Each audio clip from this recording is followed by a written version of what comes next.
చూడండి ఫ్రెండ్స్, మామిడికాయ చూడండి, యాపిల్స్ చాలా ఫ్రెష్ గా ఉన్నాయి. చూడండి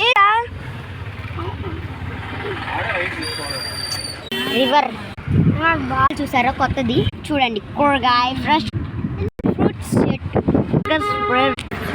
ఫ్రూట్స్ బాగుందిరా, బాగుంది పచ్చగా ఉందేమో, నాది చెత్తగా వస్తుంది. వాటిగా రావాలి ఈ పచ్చ పొలాలని